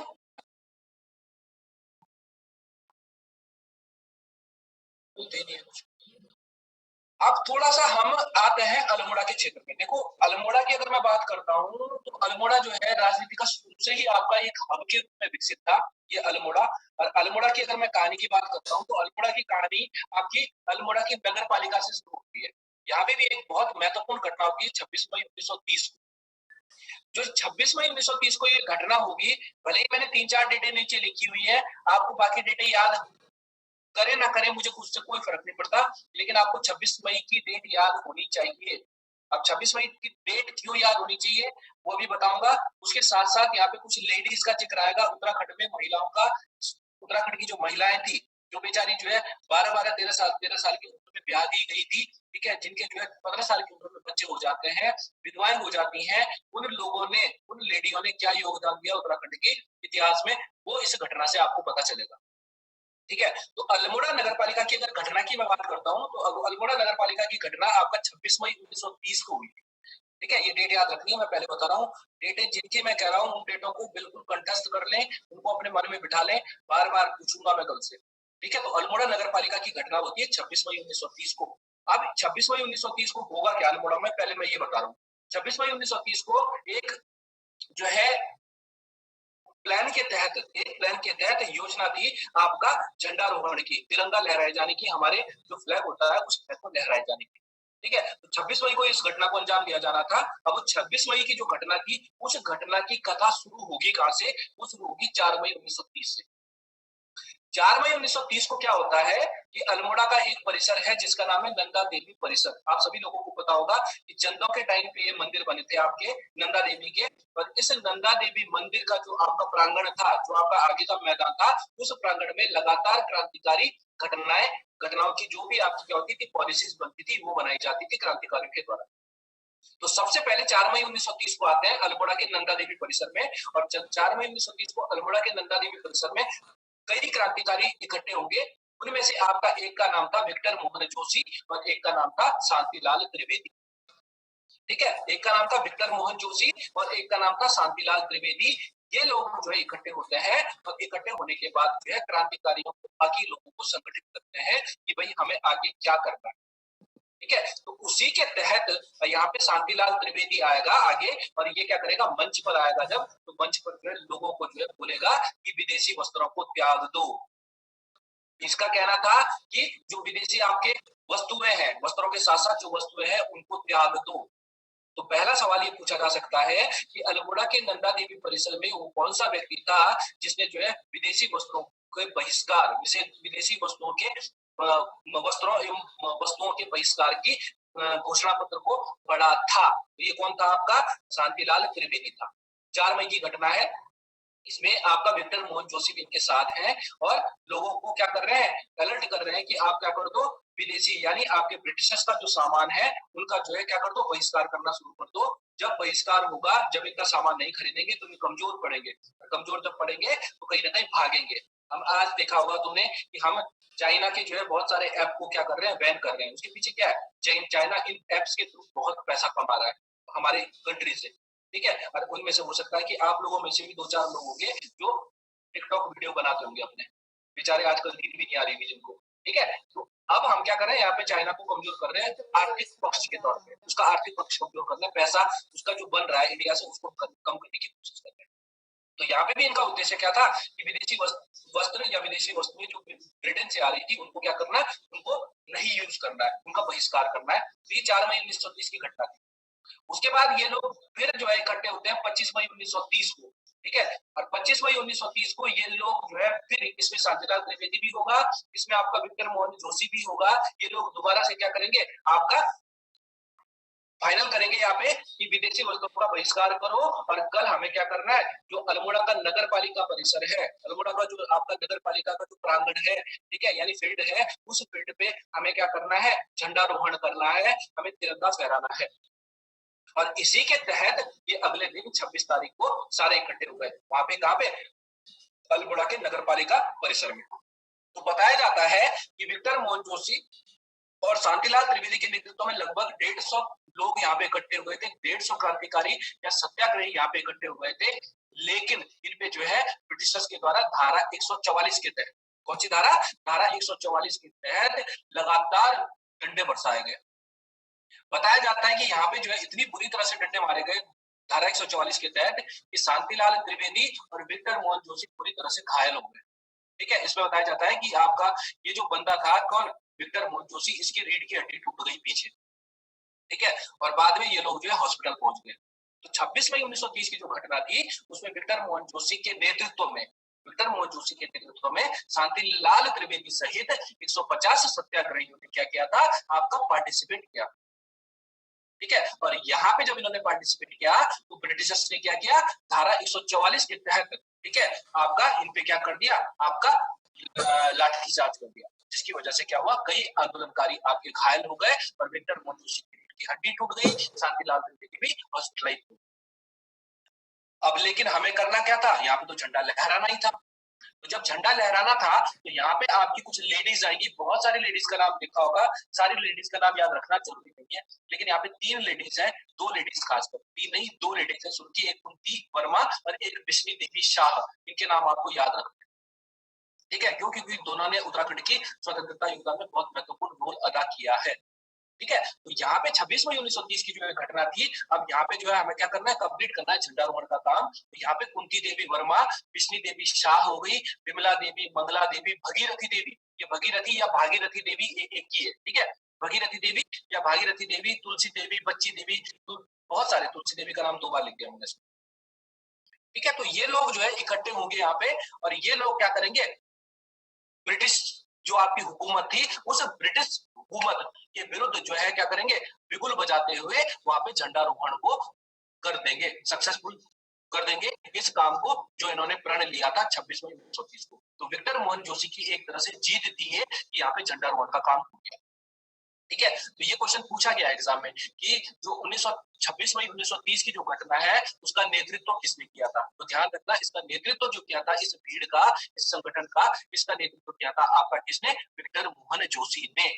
उसके साथ शांतिलाल त्रिवेदी मैंने नाम लिखा है, उस शांतिलाल त्रिवेदी का नाम किसी रीजन से लिखा है, क्यों, क्योंकि शांतिलाल त्रिवेदी का नाम अभी फिर आने वाला है, ठीक है। तो ये विक्टर मोहन जोशी के नेतृत्व में घटना हुई, उसके बाद महिलाओं ने इसमें बढ़ चढ़कर हिस्सा लिया, और जब इनकी गिरफ्तारी हो जाती है बाकी लोगों की, तो यहाँ पे क्या होता है, यही महिलाएं जो है क्या करती है, इन अंग्रेजों को जो है क्या करती है कि अगेंस्ट खड़ा होते हुए झंडारोहण का काम करती है। और इन लेडीज को जो है सपोर्ट किया था किसने, बद्रीदत्त पांडे। बद्रीदत्त पांडे, वही बद्रीदत्त पांडे जिसने जो है शक्ति समाचार पत्र लिखा था, वही बद्रीदत्त पांडे जिसने अल्मोड़ा अखबार का भी संपादन किया था। तो यहाँ पे जो है ये लेडी कुंती वर्मा और विष्णु देवी शाह जैसी लेडीज, विमला देवी लेडी जैसी जो लेडीज थी, ये आगे आके क्या करती है, आपका इस काम को करती है, और यही से आपकी बहुत फेमस हो जाती है। अब क्या होगा, अब आपके ब्रिटिशर्स झरना जाएंगे कि अभी तक तो जो हो रहा था कि क्या हो रहा था, मेल ही मेल आ रहे थे, लेकिन अब क्या हो गई, फीमेल की एंट्री हो जाती है, इसकी वजह से ये बहुत परेशान रहने लगे। कुंती देवी वर्मा हो गई, विष्णु देवी शाह जो हो गई, ये लगातार आपकी क्रांतिकारी गतिविधियों में संलिप्त थी। ये विष्णु देवी जो शाह थी, इसकी मात्र जो है 13 साल की उम्र में क्या हो गई थी, शादी कर दी गई थी, ठीक है, और इसके 2 बच्चे, 2 बच्चे थे, 2 लड़के थे, ठीक है। उसके बावजूद, विधवा होने के बावजूद ये खड़ी होती है यहाँ पे आंदोलन में, ये बहुत बड़ी अचीवमेंट थी उस दौर में, जिस दौर में लेडीज को जो है आपका स्कूल नहीं जाने दिया जाता था, उनको घर से बाहर नहीं निकलने दिया जाता था। तो यहाँ पे कुंती देवी वर्मा, विष्णु देवी शाह, ये विमला देवी, ये क्या करेंगी, लगातार लेडीज को क्या करेंगी, इकट्ठा करेंगी, लेडीज को इकट्ठा करते हुए उनको स्वतंत्रता के लिए प्रोत्साहित करेंगी कि हमें कुछ करना है, ठीक है। जो आपके हैंडमेड आइटम्स थे, ठीक है, हथकरघा उद्योग हो गया आपका, विदेशी वस्त्रों को का बहिष्कार करने की बात हो, ठीक है, रेशम का उत्पादन हो, उसके लिए लोगों को क्या करेंगे, प्रेरित करने का काम करेंगे। अब यहाँ पे क्या करना है हमें, उसके बाद हमें ये विष्णु देवी शाह और बाकी लोगों को गिरफ्तार करवाना है। होता क्या है कि इस घटना के बाद जो है अंग्रेज क्या करते थे, जब परेशान हो जाते हैं तो वो क्या करते थे, इन सारी महिलाओं को क्या करते हैं, बंदी बना देते हैं, इनको जेल में डाल देते हैं। अब क्वेश्चन पूछा जाता है कि उत्तराखंड से जेल जाने वाली पहली स्वतंत्रता सेनानी कौन थी, तो ये कौन थी, विष्णु देवी शाह थी। ये क्वेश्चन पूछा गया एग्जाम में कि उत्तराखंड से जेल जाने वाली पहली आपकी लेडीज कौन थी, वो कौन थी, आपकी विष्णु देवी शाह थी। मैं दोबारा रिपीट कर रहा हूँ, विष्णु देवी शाह उत्तराखंड से स्वतंत्रता आंदोलन के दौरान जेल जाने वाली पहली महिला थी, और उसके साथ बाकी लोगों को भी जेल में डाल दिया जाता है, ठीक है। नेक्स्ट है एक लेडी जिसका नाम है कुंती वर्मा। अगर मैं कुंती वर्मा की बात करता हूं तो कुंती वर्मा का जो रोल है वो लगभग 1928 से निकल के आता है। ये लगातार 1928 से आंदोलन में सक्रिय थी, और 1928 से आते आते जिसने क्या कर दिया, 1931 तक जब आई है तो ये इतनी फेमस हो गई कि अंग्रेजों ने इसको पकड़ने के लिए जो है इनाम की घोषणा कर दी कि इस लेडी को पकड़ के जो लाएगा, जिंदा या मुर्दा, उसको जो है ब्रिटिश सरकार क्या कर देगी, इनाम दे देगी। क्यों, क्योंकि ये कुंती देवी जो थी क्या कर रही थी, लगातार विदेशी वस्त्रों के बहिष्कार की बात कर रही थी, और लगातार अपने ग्रुपों को लेके कभी हल्द्वानी जा रही थी, कभी नैनीताल जा रही थी, कभी रुद्रपुर आ रही थी, कभी काशीपुर आ रही थी। और इसी क्रम में ये कहाँ आती है, हल्द्वानी में जब आती है तो हल्द्वानी में इसका जो दल था, इसका जो ग्रुप था, उस ग्रुप के द्वारा वहां पे, हल्द्वानी आपको पता है कि शुरू से ही आपका उत्तराखंड का एक बहुत बड़ा व्यापारिक केंद्र रहा है। उस क्षेत्र में जो आपके विदेशी वस्त्र थे यूज हो रहे थे, या विदेशी वस्त्रों की दुकानें थी, उनमें आग लगा दी गई। और आग लगाने के बाद जो है ब्रिटिश सेना फिर झल्ला गई, ब्रिटिश जो सरकार थी वो फिर झल्ला गई और झल्लाहट में उसने क्या कर दिया, कुंती देवी वर्मा को क्या बोल दिया कि इसको जिंदा या मुर्दा पकड़ के लाओ, इनाम दे दिया जाएगा। तो ये एक घटना थी आपकी कुंती देवी वर्मा की। कुंती देवी वर्मा पे भी क्वेश्चन पूछा जाता है कि कौन सी ऐसी लेडी थी जिसको जो है क्या किया जाता है, जिंदा या मुर्दा पकड़ने के लिए ब्रिटिश सरकार के द्वारा घोषणा की जाती थी। ये आपकी ये लेडी निकल के आ गई। एक दो तीन लोग और हैं यहाँ पे, एक है इंद्र सिंह नयाल और एक है बच्चूलाल भट्ट। इंद्र सिंह नयाल अल्मोड़ा से है, बच्चूलाल भट्ट आपके लैंसडाउन के क्षेत्र से है। ये दोनों लोग जो है आपके लगातार क्रांतिकारी गतिविधियों में अंजाम देते हैं। ठीक है, इंद्र सिंह नयाल की अगर मैं बात करता हूँ तो इंद्र सिंह नयाल आपके और बच्चूलाल भट्ट जो है आपका एक नौजवान भारत सभा थी। ठीक है, जो नौजवान भारत सभा किसके द्वारा बनाई गई थी, आपकी भगत सिंह के द्वारा बनाई गई थी। ठीक है, उस भगत सिंह की जो वो थी, जो ये सभा थी, उस सभा के सदस्य भी हुआ करते थे ये दोनों। इसकी भारतीय नौजवान सभा या नौजवान भारत सभा, इसके सदस्य थे ये दोनों। और ये सदस्य आपके वही काम कर रहे थे जो कौन कर रहे थे, अभी HSRA के लोग कर रहे थे, यानी क्रांतिकारी घटनाओं को अंजाम देना। ठीक है, इसी के तहत इंद्र सिंह नयाल और बच्चूलाल भट्ट का नाम लिया जाता है। और बताया जाता है कि इंद्र सिंह नयाल और बच्चूलाल भट्ट ने एक बार क्या किया कि इन्होंने जो है मद्रास का जो गवर्नर था, उस मद्रास के गवर्नर को मारने की एक साजिश रची। और उस साजिश के तहत इन्होंने बम वगैरह इकट्ठे किए और बम वगैरह इकट्ठे करने के बाद जो इन्होंने प्रैक्टिस करने की सोची कि हमें उड़ाना कैसे है। तो बताया जाता है कि इंद्र सिंह नयाल के द्वारा जैसे ही बम फेंका गया, इनमें इनका एक अपना खुद का ही आदमी मारा गया और इसी वजह से क्या हो गया, ये आपका मिशन इनका अधूरा रह गया। लेकिन फिर जब लोग अंग्रेजों को पता चला इनके बारे में कि भाई ये ऐसी घटनाओं को अंजाम देने वाले हैं, तो इस इंद्र सिंह नयाल को पकड़ दिया गया। और इंद्र सिंह नयाल को पकड़ने के बाद इसको सजाए काला पानी दी गई। या सजाए काला पानी का मतलब है अंडमान की जो जेल थी, उस अंडमान की जेल में भेज दिया गया। ठीक है, तो इंद्र सिंह नयाल आपका एक और स्वतंत्रता सेनानी है जिसने जो है मद्रास के जो आपके गवर्नर थे उस पर बम बनाने की उस पर बम डालने की एक जो है षड्यंत्र रची थी। ठीक है, मद्रास के गवर्नर पर बम डालने का एक षड्यंत्र रचा था और उसी षड्यंत्र के तहत ये पकड़ा गया। और पकड़े जाने के बाद अंडमान की जेल में सजा दी गई, अंडमान भेज दिया गया, काला पानी की सजा दी गई। और वहीं पर इसने जो एक पुस्तक लिखी जिसका नाम था स्वतंत्रता संग्राम में कुमाऊं की भूमिका। क्या नाम था, स्वतंत्रता संग्राम में कुमाऊं की भूमिका नामक पुस्तक इसने लिखी। कहाँ पे, आपका अंडमान की जेल में। तो ये थे आपके इंद्र सिंह नयाल। दूसरी आपकी ऊटी बैंक डकैती। पहली बात ऊटी में पूछूंगा आपसे, अरविंद ऊटी बताओ किस स्टेट में पड़ता है, तमिलनाडु में। ठीक है, तो कई बच्चे कंफ्यूजन में रहते हैं कि ऊटी कहाँ है। आपका ध्यान रखना, ऊटी आपका कहाँ है, तमिलनाडु में स्थित है। और ऊटी में जो ये तमिलनाडु में स्थित ऊटी जो है, इस ऊटी में एक बैंक डकैती डाली गई थी अप्रैल 1933 में, 1933 में। और 1933 में ये जो डकैती डाली गई थी, इसमें शंभू लाल आजाद, ठीक है, शंभूनाथ कई जगह लाल में लिखा है, इसको कंफ्यूज मत होना, शंभूनाथ आजाद या शंभूलाल आजाद के साथ बच्चूलाल भट्ट जैसे लोगों ने पार्टिसिपेट किया था। ठीक, तो इस बंदे का नाम अगर लिया जाता है तो किसके लिए लिया जाता है, इसी ऊटी बैंक डकैती के लिए लिया जाता है। अगर एग्जैक्ट डेट की मैं बात करता हूं तो बताया जाता है कि ये जो घटना हुई थी, 28 अप्रैल 1933 को हुई। कब हुई थी, 28 अप्रैल 1933 को हुई थी। और यहाँ पे एक बैंक को लूटा गया था। और एक बैंक को लूटने के बाद जो भी ये पैसा इकट्ठा हुआ था वो नौजवान भारत सभा को दे दिया गया था। तो ये क्वेश्चन ऐसा पूछा जाता है कि ऊटी बैंक डकैती में सम्मिलित आपका उत्तराखंड से जो व्यक्ति था वो कौन था, बच्चूलाल भट्ट था। बाकी इसके बारे में कुछ नहीं पूछा जाता है, बाकी डिटेल में जाने की जरूरत भी नहीं है, हमें रिसर्च नहीं करनी है, मैं पहले बता रहा हूँ। ठीक है, रिसर्च करने के लिए हम बैठे हैं यहाँ पे, उसकी बात। अगर इस स्लाइड से फिर किसी को डाउट है तो बता दो, किसी भी बच्चे को अगर फास्ट हो रहा है तो भी बता दो। ठीक है, बाद में ये मत बोलना कि सर बहुत जल्दी जल्दी हो रहा था। अगर कोई भी डाउट है इस स्लाइड से तो मेरे से पूछ ले, क्यों, क्योंकि नई स्लाइड फिर आएगी। अरे हाँ ना तो बोल दिया करो बाबू। नहीं है सर, चलो नहीं है, आगे चले। ठीक है, अब नेक्स्ट स्लाइड पर, हाँ फैक्ट ही है, क्या करना फिर ना। नेक्स्ट स्लाइड की मैं बात करता हूँ, तो नेक्स्ट स्लाइड और इम्पोर्टेंट स्लाइड है। देखो ये है आपका चनौदा आश्रम। ठीक है, ये चनौदा अल्मोड़ा में स्थित है। और इस चनौदा आश्रम की जो स्थापना हुई थी, इसको जो फाउंड किया, इसको जो बनाया गया था, स्थापित किया गया था 26 अप्रैल 1937 को बनाया गया था। ये क्वेश्चन पूछा जाता है आपका शांतिलाल त्रिवेदी की वजह से। वही शांतिलाल त्रिवेदी जो पीछे 1930 की घटना में जो है अल्मोड़ा नगर पालिका परिसर में था, मैंने कहा था कि वो दोबारा आएगा। इसी शांतिलाल त्रिवेदी के द्वारा महात्मा गांधी की प्रेरणा से इस चिनौदा आश्रम को बनाया गया। अब होता क्या है, थोड़ा सा मैं पीछे आता हूँ, मैं आता हूँ 1929 में, 1929 में। स्लाइड में कुछ नहीं लिखा होगा। 1929 में आप सभी लोगों को पता है, खासकर जो पुराने बच्चे हैं जिन्होंने उत्तराखंड पढ़ा, उन सभी लोगों को पता है कि गांधी जी ने कहाँ की यात्रा की थी, कुमाऊं की यात्रा की।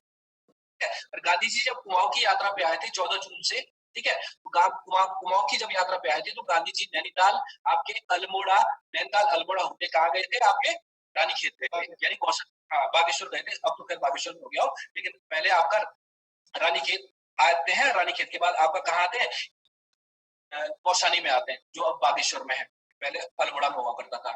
तो गांधी जी की कुमाऊं की यात्रा हुई थी 1929 में, 1929 में। अभी ये मैं गांधी जी की उत्तराखंड की जो यात्रा है, इस टॉपिक को मैं आगे कराऊंगा, लेकिन यहाँ पे मैं इसको जोड़ना चाह रहा हूँ, किससे, चिनौदा आश्रम से। 29 में गांधी जी जब कहा आएंगे, अल्मोड़ा के क्षेत्र में आएंगे, रानीखेत के क्षेत्र में आएंगे। पहले अल्मोड़ा आएंगे, उसके बाद जो रानीखेत जाते हुए कहा है चिनौदा नामक एक प्लेस है, उस चिनौदा नामक प्लेस में रुकेंगे। और उस चिनौदा नामक प्लेस में रुकने के बाद लोगों को, स्थानीय जो लोग थे, गांव के जो लोग थे, उन लोगों को संबोधित करेंगे, भाषण देंगे, स्पीच देंगे, और उस स्पीच में लोगों को प्रोत्साहित करेंगे कि आपको क्या करना है, विदेशी वस्त्रों को त्यागना है। विदेशी वस्त्रों को त्यागने के बाद आपको स्वदेशी वस्त्रों को अपनाना है। आपने देखा होगा चरखा चलाते थे गांधी जी, तो गांधी जी ने जो है लोगों को यहाँ पे क्या किया, चरखा चलाने की प्रेरणा दी कि चरखा चलाना है आप लोगों को, चरखा चला के जो है आपको स्वदेशी वस्त्रों को अपनाना है। अब यहाँ पे इनके साथ जो है कौन थे, शांतिलाल त्रिवेदी भी थे। तो शांतिलाल त्रिवेदी गांधी जी के साथ 1929 से लगातार संपर्क में थे और गांधी जी से इतने ज्यादा इंस्पायर्ड थे कि 29 की ये जो यात्रा गांधी जी ने की थी, उसी यात्रा से उत्साहित होकर उन्होंने आपका बाद में क्या कर दिया, आपका यहाँ पे इस चिनौदा के क्षेत्र में क्या कर दिया, एक आश्रम खोल दिया जिसका नाम था गांधी शांति आश्रम, गांधी आश्रम, सॉरी चिनौदा गांधी आश्रम या गांधी आश्रम। क्यों किया, क्योंकि गांधी जी ने यहाँ पे क्या कर किया था, लोगों को जो है क्या की थी, एक स्पीच, ठीक है, और उस स्पीच से प्रभावित होकर 1937 में, 1937 में गांधी आश्रम की स्थापना कर दी गई थी, आपकी किसके द्वारा, इस व्यक्ति के द्वारा, शांतिलाल त्रिवेदी के द्वारा। अब ये शांतिलाल त्रिवेदी करेगा किस, गांधी आश्रम के द्वारा। पहली बात वही बात जो गांधी जी ने कही कि विदेशी वस्त्रों को क्या कर दो, त्याग कर दो, विदेशी वस्त्रों को त्याग कर दो। साथ साथ इस गांधी आश्रम ने उत्तराखंड के इस क्षेत्र के लोकल जो आसपास के सारे गांव थे, उन गांव के लोगों को शिक्षित किया, किस चीज के लिए, स्वतंत्रता के लिए, कि गांधी जी के साथ जुड़ो, अहिंसा के साथ हमें क्या करना है, हिंसा नहीं करनी है, अहिंसा का साथ देना है और देश की स्वतंत्रता में योगदान देना है। तो इस चिनौदा आश्रम के अंदर मैं बात करता हूँ, तो एक तो स्वदेशी को इसने प्रोत्साहित किया, दूसरा क्या किया, लोगों को जो है स्वतंत्रता के प्रति जागृत किया। और इतना इनका जो जागरण दिखाई देता है वो 1942 के भारत छोड़ो आंदोलन में दिखाई देता है। 1942 में आपको पता है कि भारत छोड़ो आंदोलन हुआ था, क्विट इंडिया मूवमेंट हुआ था। उस मूवमेंट में यहाँ के कई लोगों ने क्या लिया था, भाग लिया था, प्रतिभाग किया था, और इसी वजह से ये आपका चिनौदा आश्रम फेमस हो गया। 26 अप्रैल 1937 डेट याद रखना, जिसकी डेट बार बार बोल रहा हूँ उसको याद रखना। ठीक, नेक्स्ट है आपका व्यक्तिगत सत्याग्रह। व्यक्तिगत का मतलब है आपका इंडिविजुअल, ठीक है, व्यक्तिगत सत्याग्रह। इसमें क्या होता है, देखो ये जो आंदोलन था, डेट अगर देखी जाए तो 17 अक्टूबर 1940 लिखी है, और 17 अक्टूबर 1940 को जो इंडिविजुअल जो सत्याग्रह हुआ था, इस सत्याग्रह को शुरू किया था महात्मा गांधी ने। आज सभी लोगों को पता है कि महात्मा गांधी ने लगातार आंदोलन किए, जैसे ही उनके आंदोलन चरम पर जाते थे, वो क्या होते थे, आंदोलन आपके ड्रॉप हो जाते थे। ये क्वेश्चन पूछा जा सकता है आपसे, ठीक है, कि गांधी जी ने जो आंदोलन किए, भारत छोड़ो आंदोलन से पहले अगर भारत का इसका जो सबसे बड़ा आंदोलन था, प्रारंभिक आंदोलन, वो था आपका कौन सा, असहयोग आंदोलन। और असहयोग आंदोलन के बाद अगर बताते हैं इतिहासकार कि अगर असहयोग आंदोलन को रोका ना जाता तो शायद देश को स्वतंत्रता 1925-26 में मिल गई होती, लेकिन गांधी जी ने क्या कर दिया, वो ड्रॉप कर दिया। इसीलिए गांधी जी को कई लोग संदिग्धों की श्रेणी में मिलाते हैं, लेकिन आप लोगों को गांधी जी को संदिग्ध नहीं बनाना है, मैं पहले बता रहा हूँ क्यों, क्योंकि आयोग, हमारा देश जो है गांधी को राष्ट्रपिता के रूप में पूछता है। गांधी के जो नेगेटिव पक्ष थे, उनके पक्षों को केवल हम क्या कर सकते हैं, आपस में जो डिस्कस कर सकते हैं, लेकिन नेगेटिव कभी नहीं बोलोगे गांधी जी के बारे में। ठीक है, ये आपको ध्यान रखना है। तो अब व्यक्तिगत सत्याग्रह होगा 17 अक्टूबर 1940 को शुरू होगा, और ये व्यक्तिगत सत्याग्रह जो इंडिविजुअल था आपका सत्याग्रह, ये इंडिविजुअल सत्याग्रह था क्या, ये क्यों शुरू हुआ? देखो, अगर आप लोगों को पता होगा कि फर्स्ट वर्ल्ड वॉर जो हुआ था वो तो 1914 में शुरू हुआ था, 1914 में शुरू हुआ था, और सेकंड जो वर्ल्ड वॉर शुरू हुआ था वो 1939 के आसपास। ठीक है, तो 1939 में जो सेकंड वर्ल्ड वॉर शुरू हुआ था, उस सेकंड वर्ल्ड वॉर में आपकी ब्रिटेन की हार निश्चित नजर आ रही थी। ठीक है, और ब्रिटेन चाहता था कि इसमें आपका कौन पार्टिसिपेट करे, भारत पार्टिसिपेट करे। मतलब ब्रिटेन क्या कर रहा था, अपनी आड़ में भारत को भी युद्ध में झोंकना चाह रहा था। एक घटना तो ये हो गई। दूसरा, उसी बीच में आपका एक प्रस्ताव आया था जिसका नाम था अगस्त प्रस्ताव, और आप सभी लोगों को पता है कि उस दौरान जो है लॉर्ड लिनलिथ आपके हुआ करते थे गवर्नर, वायसराय। ठीक है, तो लॉर्ड लिनलिथ ने आपका अगस्त प्रस्ताव लाया, जिसके तहत भारत में जो है स्वतंत्रता की बात की गई थी, भारतीयों को अधिकार देने की बात की गई थी, और इनसे हम लोग सहमत नहीं थे। गांधी जी का कहना था कि ब्रिटिश सरकार की जो ये युद्ध नीति यानी भारत को युद्ध में झोंकना, भारत को प्रथम विश्व युद्ध में पार्टिसिपेट करवाना, और दूसरा जो अगस्त प्रस्ताव है, इस अगस्त प्रस्ताव को हम नहीं मानेंगे। ठीक है, हम इसको तब मानेंगे जब आप अगस्त प्रस्ताव में हमारे अकॉर्डिंग क्या करोगे, चेंजेस करोगे। तो ये दो रीजन थे आपके बड़े, जिसकी वजह से गांधी जी को व्यक्तिगत सत्याग्रह शुरू करना पड़ा। अभी अगस्त प्रस्ताव क्या था, ये आप देख सकते हो। ये अगर मैं अगस्त प्रस्ताव लिख रहा हूँ तो ये क्या था, अगस्त प्रस्ताव किसके द्वारा निकाला गया था। अगस्त है तो अगस्त यानी डेफिनेट है अगस्त निकला होगा। कौन कौन से इसके की पॉइंट्स थे आपको वो भी देख सकते हो।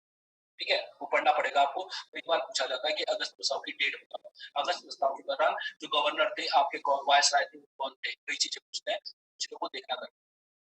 अब ये व्यक्तिगत सत्याग्रह शुरू हुआ महात्मा गांधी के द्वारा, और इस व्यक्तिगत सत्याग्रह में महात्मा गांधी ने क्या कर दिया, सत्याग्रही डिफाइन कर दिया कि पहला सत्याग्रही कौन होगा, दूसरा सत्याग्रही कौन होगा, तीसरा सत्याग्रही। तो ध्यान क्या रखना है कि जो पहला सत्याग्रही आपने बनाया इस दौरान महात्मा गांधी ने, वो थे आपके विनोबा भावे। ठीक है, दूसरे जो सत्याग्रही बनाया है वो आपके पंडित जवाहरलाल नेहरू थे, और जो तीसरे सत्याग्रही है वो आपके ब्रह्मदत्त है, जो कि कहां से है, उत्तराखंड से। ये आपको ध्यान रखना। ठीक है, ये कहानी में क्यों इसीलिए बताता हूँ, इसी वजह से ब्रह्मदत्त की वजह से। ठीक है, किताबों में कई बहुत मुश्किल से मिलेगा आप लोगों को ब्रह्मदत्त का नाम, लेकिन फ्यूचर में जो है मिल सकता है। कि भरोसा नहीं है कि उत्तराखंड की ओर से जो आपके सत्याग्रही थे, कहाँ व्यक्तिगत सत्याग्रह में वो कौन थे, तो ब्रह्मदत्त थे। अब इसमें होता क्या था इस आंदोलन में, इसमें आपको सपोज मैं पहला सत्याग्रही मैं बन गया, अमित बन गया, तो मैंने क्या कर दिया, लोगों को क्या किया, ब्रिटिशर्स के खिलाफ जो है बोल दिया, मैंने बहुत कुछ बोल दिया, और मैंने अपनी गिरफ्तारी भी दे दी। जैसे ही एक बंदा गिरफ्तार होता था, उसकी जगह जो दूसरा सत्याग्रही था वो बोलना शुरू कर देता था। यानी क्या कर रहा था, इंडिविजुअल हर बंदा क्या कर रहा था, सपोर्ट कर रहा था आंदोलन को, कि एक नहीं तो दूसरा, दूसरा नहीं तो तीसरा। यानी पहला अगर क्या हो गया, आपका गिरफ्तार कर दिया गया, तो दूसरा आंदोलन का प्रतिनिधित्व करे हुए स्पीच देगा, और वो अपनी गिरफ्तारी देगा। उसको गिरफ्तार कर दिया जाएगा तो तीसरा देगा। तो यहाँ से एक चेन बनती गई, और एक चेन 2 साल तक चली, 1942 तक, जब तक कि भारत छोड़ो आंदोलन, क्विट इंडिया मूवमेंट शुरू नहीं हुई। तो ये था आपका व्यक्तिगत सत्याग्रह। और इस व्यक्तिगत सत्याग्रह के तीनों आपके नाम, दोनों नाम तो पूछे गए हैं, विनोबा भावे भी पूछा गया है, और पंडित जवाहरलाल नेहरू भी पूछा गया है। तीसरा ब्रह्मदत्त उत्तराखंड से था, इसीलिए इस टॉपिक को मैं यहाँ पे लाता हूँ, अदरवाइज मैं कभी नहीं लाता, आपको किताबों में मिलेगा भी नहीं, वरना कोई आपको पढ़ाएगा इस चीज। एक चीज ध्यान रखना, 2 नोट लिखे हैं मैंने। ये क्वेश्चन पूछा गया था आपका उत्तराखंड का, जो अभी वीडियो का पेपर हुआ था 2018 में हुआ था मेरे ख्याल से। उस क्वेश्चन पेपर पूछा गया था कि ब्रिटिश गढ़वाल के डांडामंडी के, ब्रिटिश गढ़वाल के क्षेत्र में व्यक्तिगत सत्याग्रह की बैठक कहाँ पर हुई थी, सम्मेलन कहाँ पर हुआ था, सेमिनार कहाँ पर हुआ था, डांडामंडी। आप सभी लोगों को पता है कि डांडामंडी के क्षेत्र में जो है आपका एक मेला भी लगता है, जिसको डांडामंडी का मेला भी कहते हैं। पौड़ी डिस्ट्रिक्ट में मैंने पढ़ाया, बताया होगा आपको डांडामंडी। ठीक है, तो ध्यान रखना, ब्रिटिश गढ़वाल की जो पहली मीटिंग हुई थी कहाँ पे, व्यक्तिगत सत्याग्रह से रिलेटेड, वो डांडामंडी क्षेत्र में हुई। ठीक है, कहाँ हुई थी, डांडामंडी क्षेत्र में हुई थी, आपको ये ध्यान रखना है।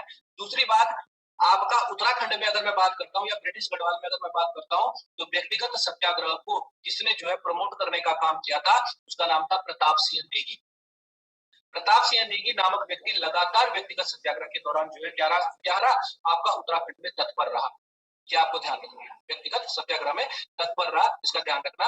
और दूसरी आपकी भागीरथी देवी, वही भागीरथी देवी है जो 1930 में अल्मोड़ा के कांड में भी सम्मिलित थी। ये उत्तराखंड से सत्याग्रही बनने वाली, व्यक्तिगत सत्याग्रही बनने वाली पहली महिला है। ध्यान रखना है। 1941 में ये इसने अपने आप को व्यक्तिगत सत्याग्रही घोषित कर दिया खुद। किसने? भागीरथी देवी। तो ये आपका क्या हो गया, ये एक और स्लाइड हो गई आपकी जो बहुत महत्वपूर्ण थी। ब्रिटिश गढ़वाल के डांडामटी क्षेत्र में बैठक हुई थी। प्रताप सिंह नेगी वो व्यक्ति था जो व्यक्तिगत सत्याग्रह मूवमेंट को क्या कर रहा था, एक्टिव कर रहा था उत्तराखंड के क्षेत्र में। और भागीरथी देवी वो लेडी है जो 1941 में आपका क्या कर रही है, आंदोलन में खुद को बोल रही है कि मैं भी व्यक्तिगत सत्याग्रही हूँ। ठीक है, जो ये बैठक हुई थी ये 1940 में हुई थी, 1940 में डांडामटी के क्षेत्र में जो बैठक हुई थी 1940 में हुई थी। यहाँ से कोई डाउट है इस स्लाइड से? अभी तक यहाँ पे नाम ज्यादा नहीं आया, अब देखना अगली जो स्लाइड है उसमें नाम आएंगे। ठीक है, और वो नाम आपको बहुत परेशान करेंगे। बताओ, रश्मि, राहुल, अदिति, कोई भी डाउट है पूछो। याद तो करना है, लेकिन ये है ना कि बेसिक। हाँ बताओ। समझ नहीं तो वही सर, अभी तो फिर पहले अच्छे से पढ़ेंगे फिर उसके बाद। हाँ ठीक है, ठीक है। ये जो लड़की नहीं है, क्या नाम है इसका, क्या नाम है इसका, उसमें क्या नाम है इसका, चली गई है नहीं सर। ये लास्ट स्लाइड है आज की, इसके बाद जो है मैं नहीं पढ़ाऊंगा, बाकी स्लाइडें लास्ट में क्या है काफी है। ज्यादा तो नहीं हो रहा, पहले बता दो, अगर ज्यादा हो रहा है तो मैं रोक लूंगा सर, ज्यादा हो रहा है। नहीं तो मैं सीधा उसमें आ जाता हूँ,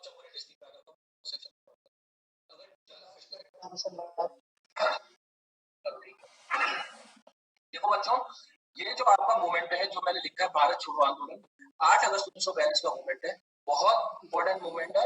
और ध्यान रखना, उत्तराखंड पीसीएस हो, लोअर पीसीएस हो, आईएएस के जो एग्जाम होते हैं उन एग्जाम में अक्सर इस बारे में पूछा जाता है कि भारत छोड़ो अच्छा लग आंदोलन रहा है भाई, के अच्छा क्या लग जो रहा है आपके नेगेटिव्स थे, क्या कभी आंदोलन शुरू हुआ था, जीरो आर क्या था, जीरो आर क्या था, जीरो आर के दौरान कौन कौन सी घटनाएं थी। भारत छोड़ो आंदोलन की अगर मैं बात करता हूँ तो ये गांधी जी का अंतिम आपका एक आंदोलन था, और इसी आंदोलन के तहत भारत को स्वतंत्रता प्राप्त हो गई थी, भारत आपका इंडिपेंडेंट हो गया था। ठीक है, भारत छोड़ो आंदोलन शुरू कब हुआ था बच्चों, ध्यान रखना, इसकी डेट लिखी है मैंने 8 अगस्त 1942, लेकिन कई किताबों में इसकी डेट आपको 9 अगस्त में मिलेगी। क्यों? क्योंकि रीजन ये है कि 8 अगस्त को घोषणा की गई थी, और इसी 8 अगस्त को घोषणा करने के बाद ऑपरेशन जीरो आर के दौरान, यानी रात को 12 बजे या सुबह 12 बजे जिसको कहते हैं, रात के 12 बजे, 8 तारीख की रात को 12 बजे जो है जीरो आर के दौरान ये जो कांग्रेस के जो बड़े बड़े नेता थे, इन नेताओं को क्या कर दिया गया था, गिरफ्तार कर दिया गया था। इसीलिए इसको क्या कहते हैं, ऑपरेशन जीरो आर कहते हैं। और इसीलिए कई बार एग्जाम में पूछा जाता है कि भारत छोड़ो आंदोलन कब शुरू हुआ था, 8 अगस्त लिख लेता है, 10 अगस्त लिख लेता है, 9 अगस्त लिख लेता है। 8 अगस्त नहीं लिखा होगा तो 9 अगस्त लिखा होगा, तो डेट से कंफ्यूज नहीं होना है आपको कि भारत छोड़ो आंदोलन कब शुरू हुआ था। भारत छोड़ो आंदोलन 8 अगस्त को घोषणा की गई थी, आंसर इसका 8 अगस्त ही बनता है। ठीक है, लेकिन ऑपरेशन जीरो आर अगर 12 बजे का टाइम देते हैं तो 12 बजे हम ना तो हम 8 तारीख कह सकते हैं ना हम 9 तारीख कह सकते हैं, क्योंकि वो जीरो है ना। तो इसीलिए जो बच्चे कंफ्यूज आते हैं कि ये आंदोलन कब शुरू हुआ था, ये आंदोलन 8 अगस्त और 9 अगस्त के बीच का रात का जो जीरो आर है उस दौरान जो है, जीरो आर के दौरान जो है जब बहुत सारे नेता गिरफ्तार कर दिए गए तो उसकी वजह से सस्पेंस क्रिएट हो जाता है। दोनों डेटें एक साथ कभी नहीं देगा, ये ध्यान रखना है, एक ही डेट देगा, या तो 8 अगस्त देगा या 9 अगस्त देगा, इसका आपको विशेष ध्यान रखना है। अभी क्विट इंडिया मूवमेंट था क्या, अंग्रेजों भारत छोड़ो, ठीक है। और गांधी जी के इस आंदोलन के बारे में कई लोगों का कहना है कि गांधी जी बड़े जो अहिंसक थे, यानी विश्वास नहीं रखते थे, ये जो है क्या करते थे, हर बात को प्रेम से मनवाते थे। ठीक है, और ये आंदोलन जो था, इस आंदोलन में गांधी जी ने एक नारा दिया था जिसका नाम था करो या मरो। क्या नारा दिया था? करो या मरो का नारा दिया था, स्लोगन दिया था करो या मरो का। और इसी वजह से कई लोग कहते हैं कि गांधी जी का ये आंदोलन क्या था, अहिंसक था। क्यों? क्योंकि इस आंदोलन के बाद में क्या होती है, कई हिंसक घटनाएं हो जाती है। ठीक है, कई जगह लाठीचार्ज हो जाता है, कई जगह जो है आपके आंदोलनकारी क्या करते हैं, हथियार उठा लेते हैं। तो इसी वजह से कई लोगों का कहना था कि ये गांधी जी का एक ऐसा आंदोलन था जिसमें क्या हो गई थी, हिंसा भी हो गई थी, और गांधी जी ने जो नारा दिया था करो या मरो का, उसी की वजह से ये हिंसा हुई। तो ध्यान रखो, 8 अगस्त 1942 को बंबई का अखिल भारतीय कांग्रेस कमेटी की जो बैठक हुई थी, उस बैठक में इस आंदोलन का प्रस्ताव पारित किया गया था, और इस प्रस्ताव के तहत जो है ब्रिटिशर्स को भगाने की बात की गई थी, विदेशियों के बहिष्कार की बात की गई थी, सरकारी नौकरियों को छोड़ने की बात कर दी गई थी। कई सारी घटनाएं होती हैं। और यही कारण था कि अब अंग्रेजों को भी लगने लग गया था कि परिस्थितियां हमारे काबू में नहीं रहने वाली है, और इन्होंने ऑपरेशन जीरो आर चलाया। और उस ऑपरेशन जीरो आर के तहत इन्होंने जो बड़े बड़े नेता था, चाहे वो आपका पंडित जवाहरलाल नेहरू हो, चाहे वो महात्मा गांधी रहे हो, चाहे वो सरदार वल्लभ भाई पटेल रहे हो, चाहे वो आपका गोविंद बल्लभ पंत रहे हो, उत्तराखंड के क्षेत्र से गोविंद बल्लभ पंत और बद्रीदत्त पांडे जैसे लोग होंगे, वो आपके लोग क्या कर दिए जाएंगे, गिरफ्तार कर दिए जाएंगे। तो इसीलिए इसको जीरो ऑपरेशन जीरो आर कह दिया। एक लाइन लिखी है मैंने दूसरी स्लाइड में, जिसको कह रहे हैं अगस्त क्रांति। देखो अगस्त के महीने में हुई थी, इसीलिए इसको इतिहासकारों ने जो है अगस्त क्रांति का नाम भी दिया है। ध्यान रखना, अगस्त रिवॉल्यूशन जिसको हम कहते हैं, ठीक है, रिवोल्ट कहते हैं, वो अगस्त रिवोल्ट भी इसी भारत छोड़ो आंदोलन को कहते हैं, ये भी आपको, ठीक है। ऑपरेशन जीरो आर मैं बता चुका हूं। अब क्या करना है, इस भारत छोड़ो आंदोलन के तहत उत्तराखंड में जो घटनाएं हो रही हैं उन घटनाओं पर फोकस करना। भारत छोड़ो आंदोलन में अगर मैं भारत की बात करता हूँ, उत्तराखंड की बात करता हूँ, तो उत्तराखंड में जो सबसे ज्यादा प्रतिरोध गतिरोध हुआ था वो कुमाऊं के क्षेत्र में हुआ था, कुमाऊं के अल्मोड़ा के क्षेत्र में सबसे ज्यादा गतिरोध हुआ था। और यहाँ पे आपका एक व्यक्ति था जिसका नाम था आपका मदन मोहन उपाध्याय। इस मदन मोहन उपाध्याय ने भारत छोड़ो आंदोलन को क्या कर दी, गति प्रदान की थी कुमाऊं के क्षेत्र। अगर मैं इस आंदोलन की बात करता हूं, भारत छोड़ो आंदोलन की, और इसकी गति की बात करता हूं, तो ये गति शुरू होगी आपके अल्मोड़ा के जो डिग्री कॉलेज था वहां से, ठीक है। अल्मोड़ा को जो कॉलेज था आपका गवर्नमेंट कॉलेज था, जो गवर्नमेंट डिग्री कॉलेज था, उस कॉलेज के लोगों ने, जो उस दौर में कमिश्नर हुआ करते थे एक्टन, उस एक्टन पर क्या कर दिया था, पथराव कर दिया था, पत्थर फेंक दिए थे, जिसकी वजह से एक्टन क्या हो गया था, घायल हो गया था बुरी तरह से, और एक्टन को यहाँ से भागना पड़ा था। यहाँ से भारत छोड़ो आंदोलन की 1942 की जो घटना थी ये शुरू होती है आपकी अगस्त में ही, ठीक है। ये 9 या 10 अगस्त की बात रही होगी। ये एक्टन पर पूरी तरह से पथराव होता है और एक्टन को भागना पड़ता है। अब एक्टन पर जब पथराव होगा तो उसकी वजह से जो है क्या होगा, यहाँ पे जो है अंग्रेज भी बिदक जाएंगे, और यहाँ पे जो आपके हमारे खुद के लोग थे वो भी जो है कहीं ना कहीं उन लोगों को भी लगेगा कि हाँ भाई हमने तो इसको भगा दिया, और ये जो है क्रांति और ज्यादा जो है क्या हो जाएगी, उत्तेजक हो जाएगी, हिंसक हो जाएगी। और इसी घटना के तहत जो है फिर उत्तराखंड में 3 बड़ी बड़ी घटनाएं होती हैं। एक था देगाट का कांड, एक था आपका सल्ट का कांड, और एक थी सालम की घटना, ठीक है। तो देगाट गोलीकांड होता है, उसके बाद आपका सालम का कांड होता है, सालम हत्याकांड होता है, और उसके बाद सल्ट की घटना होती है। ये 3 घटनाएं हैं बड़ी बड़ी, इन 3 घटनाओं पे हमें बात करनी है, ठीक है। सुन लो, बाकी मैं कल दोबारा बताऊंगा स्लाइड आप लोगों को। तो देगाट की जो कांड होती है वो देगाट का कांड होता है 19 अगस्त 1942। देगाट कांड 19 अगस्त 1942 को होता है। और ये देगाट जो कांड था, इस देगाट में आपका अल्मोड़ा के क्षेत्र में जो देगाट है, इस देगाट में जो है आपका जो क्रांतिकारी थे वो क्या कर रहे थे, एक बैठक के तहत लोगों को उकसा रहे थे ब्रिटिशर्स के विरुद्ध। यानी सारे लोग आपके इकट्ठे हुए थे क्रांतिकारियों के साथ, और वो अंग्रेजों के खिलाफ बगावत करने की बात कर रहे थे। इसमें मदन मोहन उपाध्याय का नाम मैं पहले बता चुका हूँ कि वो आ रहा है कुमाऊं के क्षेत्र में। मदन मोहन उपाध्याय एक बहुत बड़ा नाम हुआ करता था उस दौर में। बद्रीदत्त कांडपाल हो गया, रामदत्त पांडे हो गया, भैरवदत्त जोशी हो गया, उसके साथ साथ कई लोग और थे जिन्होंने एक्टिव होकर जो है इसमें पार्टिसिपेट किया, ठीक है। अब यहाँ पे क्या होगा, एक गोलीकांड होगा, और इस गोलीकांड पर बात करता हूं तो एक आपका ब्रिटिश अधिकारी आया था जिसका नाम था जॉनसन। क्या नाम था, जॉनसन। उस जॉनसन ने क्या कर दिया, यहाँ पे आपका गोलियां चलवा दी। जब गोलियां चली तो इसमें 4 लोग मारे गए, ठीक है। वो 4 लोग कौन कौन थे, एक था खुशहाल सिंह मनन, सॉरी 4 नहीं 2 लोग मारे गए, मैं गलत बोल रहा हूँ, 2 लोग मारे गए। एक का नाम था हरिकृष्ण उप्रेती और एक का नाम था हीरामणि, ठीक है। इसको गडोला लिखा है कई जगह, हीरामणि को कई जगह बडोला लिखा है। तो बडोला था, देखो वही बंदा जाने जो भी था, लेकिन हीरामणि नाम का एक व्यक्ति था और एक हरिकृष्ण उप्रेती था। ये आपका क्या कर लिया, ये आपके शहीद हो गए। तो देगाट का जो गोलीकांड है 19 अगस्त 1942 को ये कांड हुआ था। मैं पहले बता रहा हूँ कि इसके तहत जो है एक सभा की गई, और इस सभा के तहत ब्रिटिशर्स की विरुद्ध कार्रवाई की बात की गई। इन लोगों की तरह मदन मोहन उपाध्याय के नेतृत्व में बाकी लोग भी हैं इसमें। और होता क्या है, ये कांड होता क्यों है, एक्चुअली होता क्या है कि इसमें एक सत्याग्रही जिसका नाम मैंने क्या लिखा है, खुशहाल सिंह मनराल लिखता है। ये खुशहाल सिंह मनराल जो है उस पांडाल से जैसे ही बाहर निकलता है तो अंग्रेज जो घात लगा के बैठे थे वो इसको क्या कर देते हैं, गिरफ्तार कर देते हैं। बड़ा नेता हुआ करता था उस दौर का, और खुशहाल सिंह मनराल को जैसे ही गिरफ्तार किया जाता है पब्लिक बेकाबू हो जाती है।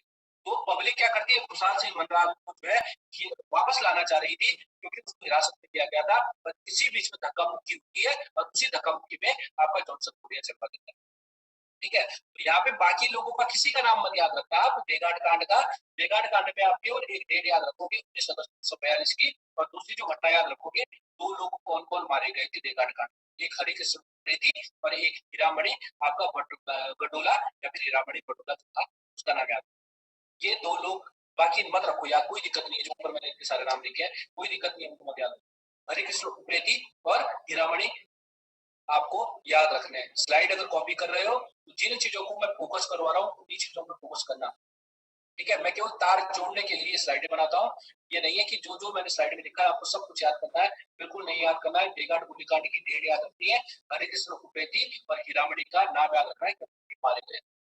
नेक्स्ट जो घटना होगी वो होगी आपकी 25 अगस्त। 25 अगस्त की घटना भी बिल्कुल सेम है। 25 अगस्त में अगर हम बात करते हैं तो फिर यहाँ पे जो है आपकी एक तप्पड़ है। तप्पड़ का मतलब क्या होता है, आपका एक मैदान है या एक टीला,